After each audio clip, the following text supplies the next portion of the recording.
of Forge. Welcome to Burn. And I'm not going to lie to you, this is going to be a lot. This is going to be a lot over the next 4 weeks because get ready because you're about to drink through a straw from a fire hydrant. And I don't expect you to get all of this. I don't expect you to get any of it beyond one powerful nugget for you that is going to lead you to walk out of this lesson and next week's lesson, the one after that, and the entire program, a different man for your wife, for your kids, and your family. One tiny thing. This is a lofty endeavor that I'm putting together here for you because what I'm giving you is the most powerful practices and the knowledge bombs that changed the lives for the kings inside of Order of Kings, my 16-week deep transformation program. All here, packaged into 4 lessons. It's going to be a lot.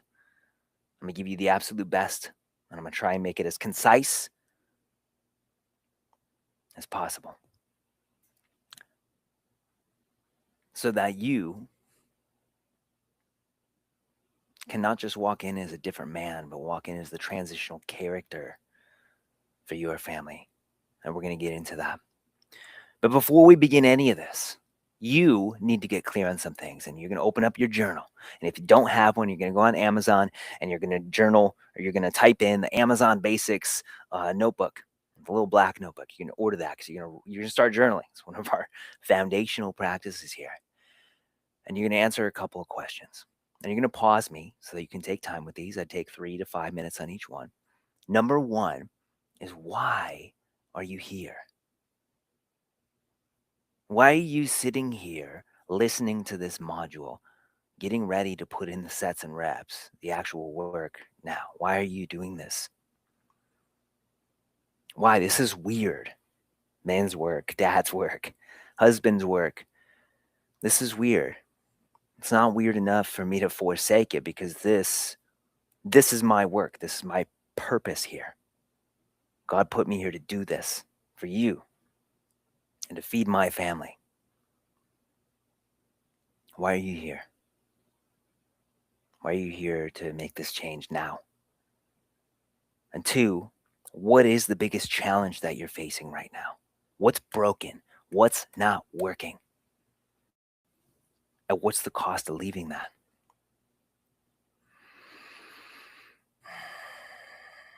And 3, what could you walk out of here with that would make this, even just this lesson, and beyond that, the next 4 weeks, infinitely valuable for you? And my challenge for you is to get through all this content in 30 days. One big module a week. That's it. Don't stretch it beyond that because you won't do it. And don't try and do it all this week because it's going to be too much.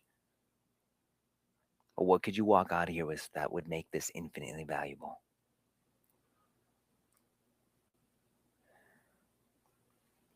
Four, who do you need to become? What's the standard that you need to set in order to give your family the life that you want for them? Who do you need to be to give them that? And finally, and do this on a different piece of paper because you're going to release this at the end. What's the pain and what's the fear that you're holding on to? You don't tell anybody about. What are you holding on to? Write that down, tear it out, fold it up, put it in your pocket. We're going to do something with it in a little bit. Pause me, finish these, and then come back. And when you are back, unless you're driving, close your eyes. And imagine that you're on just the most carefree, everything is good walk that you've been on in your life, in your neighborhood. Maybe it's your neighborhood now, but maybe it's your dream neighborhood. And you're walking and you notice this house. The most beautiful house, land that you've ever seen. And you stop. It literally stops you in your tracks. And you look. And you Put your hand over your eyes to shield this from the sunlight so you can make out what's going on there. You notice on the front step, you're looking, is that a pumpkin? Like a Halloween, plastic Halloween pumpkin. It is. And what is around it? It's stacks of $100 bills, $2,000 per stack, strewn inside the pumpkin and around it. And there's a big, big note, and it says, take one or more. Huh. Okay. Interesting. And you're thinking about it. And you start to survey the situation. Standing immediately in front of you is that fence, that electric fence from Jurassic Park. You know, the one the little boy climbs and then they turn the power on and he goes, "Phew," and he launches off of it. That's the one right in front of you. Hmm. Okay. And you look beyond that and you notice, what is that? Is that a moat? That's a moat. What is in that? Is that an alligator or is that just a stump? What is that? There's a moat with gators in there. Okay, so I got to get past the electric fence and the moat with gators. And just beyond that fence, there's a big, old, blown out hole. And in front of that hole is a sign that says caution, mines. And you can see that the last guy probably wasn't that successful. Okay, and you look beyond that. And beyond that, there's this beautiful little stone pathway. Oh, okay. That looks cool. Let's follow that into the driveway, and that's your car in the driveway. It's not just your car. Your car's being washed by Sydney Sweeney, and she's wearing, well, almost nothing. And she's not washing your car with a sponge, she's washing it with her body. And she makes eye contact with you. Okay. Well, I wasn't prepared for that trap. But you move on and you follow the sidewalk up towards the front door, and you can see that on that sidewalk is the dog from the Sandlot, but you can't see the dog. You just see the giant shadow of the beast chewing on a softball. All right, this is gonna be work. And if you can get beyond that, well, there's your $100 bills. And yeah, I don't know what it is for you. Maybe it's the electric fence, the mines, Sydney Sweeney, but you decide, maybe another day I'm going to keep walking, and you start to walk.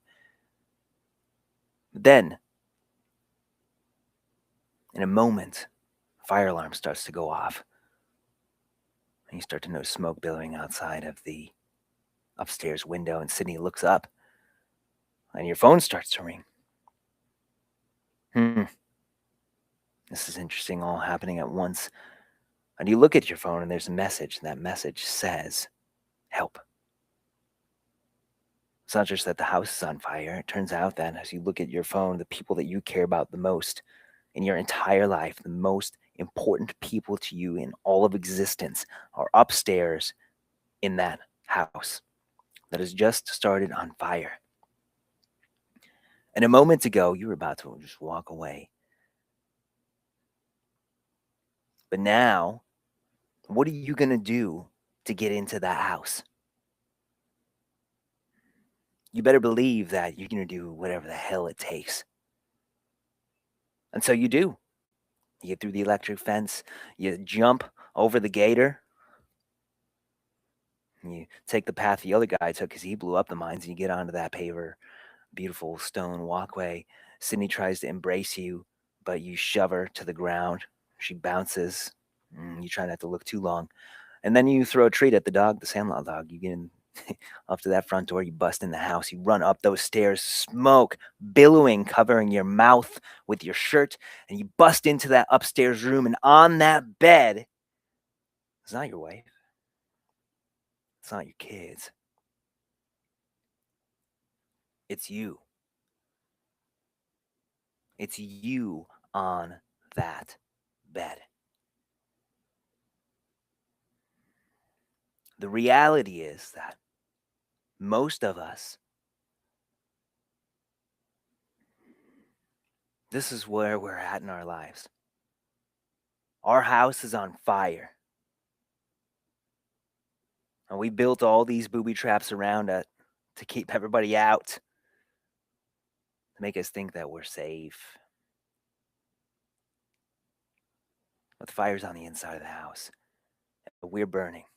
Most men are burning it at both ends until they burn out. They're grinding away to provide for the family until there's nothing left but dust. We wake up in the morning wanting nothing more than to snuggle with our wife and lay next to them and just be with them. We long for them. But we get up, we go to work because, well, who's going to do it? And we're good at what we do. We're impressive. And then we come home, and instead of giving them our best, the people that we longed for all day long, we give them something else. We give them what's left. This is the provider paradox.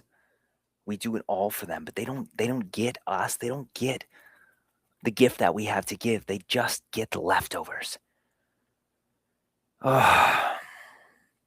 This is what men are dealing with. And most men, maybe you came here because you're like, I need to fix my marriage. I want to be a better father, or I want to make more money, or maybe I make enough money, but I'm terrible at managing it. It doesn't begin with the things outside of you. It begins on what's happening inside of you because you are inside of a burning house. And if you want to save them, your wife, your kids, your marriage, your relationship, the people that you serve in the wider world in your life, you have to save yourself first. You have to put your oxygen mask on. You have to get yourself out of the fire, or it will burn you down and it will take your whole family with it.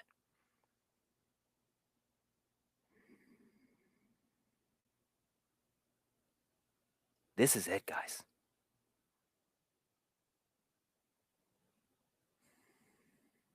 Most of us have bought into this story that, well, we can't have feelings. We just need to suck it up and push harder and grind more and work harder and burn it at both ends and sleep when we're dead. And it's okay that we're roommates with our wife because that's just how life is. And it's okay and normal to have a dead sex life. That we'll wait until the time is right to do all the things that we want to do in life. And we'll just work on our relationship when the kids are older. And this is just how it is for everybody in life. These are the lives that we have bought into. And these lies are death. And most of us are living by them because, well, it's all that we know. It's all that we've been told. And when we follow down this pathway, it takes us somewhere predictable. We lose our energy. We lose our confidence, our presence, our play, our desire, our connection, this feeling of being alive. We lose the very relationships that we want more than anything else. And all that's left is the shell. And that's what our family gets. We're a non playable character, an NPC doing the same shit on a different day every single day, leaving life on the table. We know it. There's nothing catastrophically wrong in your life, but you know that you're capable of more, and you know that you can give more, and you want more. But this is it. This is the story. So we resign ourselves to it.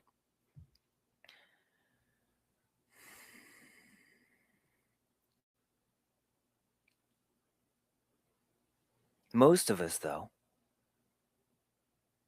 because we were never taught anything beyond bury it and deal with it and suck it up, just keep going. Well, we are overburdened when it comes to stress. And we'll get into stress in module 3. What I mean by stress is not stress. Stress is stress. What is stress? Stress is emotional unease. It's I'm afraid of not making the bills. I'm afraid of the silence between myself and my wife. I'm afraid of the economy right now, whatever it is. And what we do, what we've been trained to do, is to numb that out, to bury it. And so we don't feel it, but that doesn't mean it goes away. It's still there. And if you had a dashboard like you have in your car, there would be check engine lights on. But instead, you and I have been taught tape over those and or ignore them. Just keep driving until they're flashing, until the car is shaking. It shows up as physical things: high blood pressure, anxiety, panic, shortness of breath, aches and pains in the body. Mental things: I can't stop overthinking. I'm always focused on the negative. I'm always focused on the worst thing that could be happen, or coming up with these imaginal imaginary situations of what's going on with my wife, and it just makes things worse. The emotional, well, yeah, we already talked about that. And then also spiritual, feeling like we're totally alone.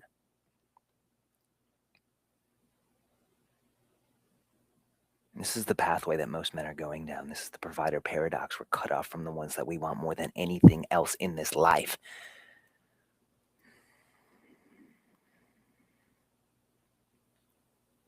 And you can provide so much more. You have a gift to give. Your kids chose you, your wife chose you,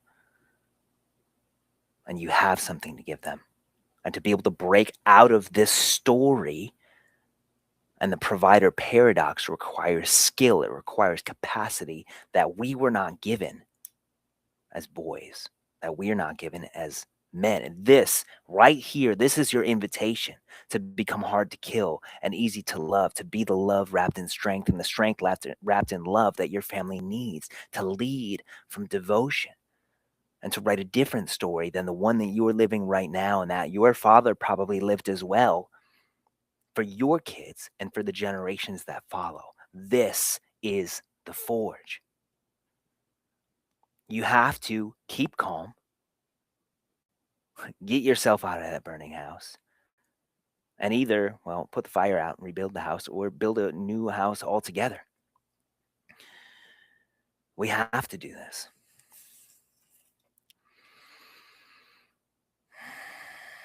Part of the problem is that you are living somebody else's story, and we've talked about the stories already. You're living someone else's story. Somebody else told you that this is the path that you needed to go in life, and without questioning it, you just did it. And you're here because, well, it feels wrong. It doesn't feel right. Something feels broken for you.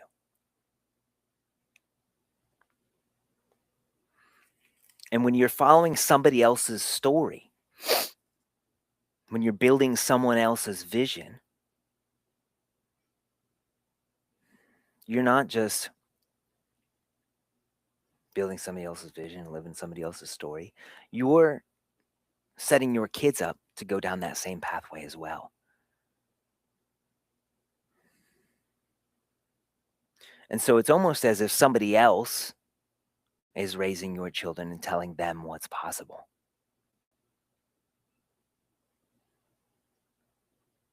And while you're building somebody else's vision, you're living somebody else's story that you don't want, that feels terrible, you're left completely depleted. And you fall into your programs, your patterns, your ways of being, all the copes, all of the things that you do that you wish that you didn't. Because there is just no bandwidth, no energy left to show up the ways that you want to. And the CDC has come out and said, and I don't remember the date of the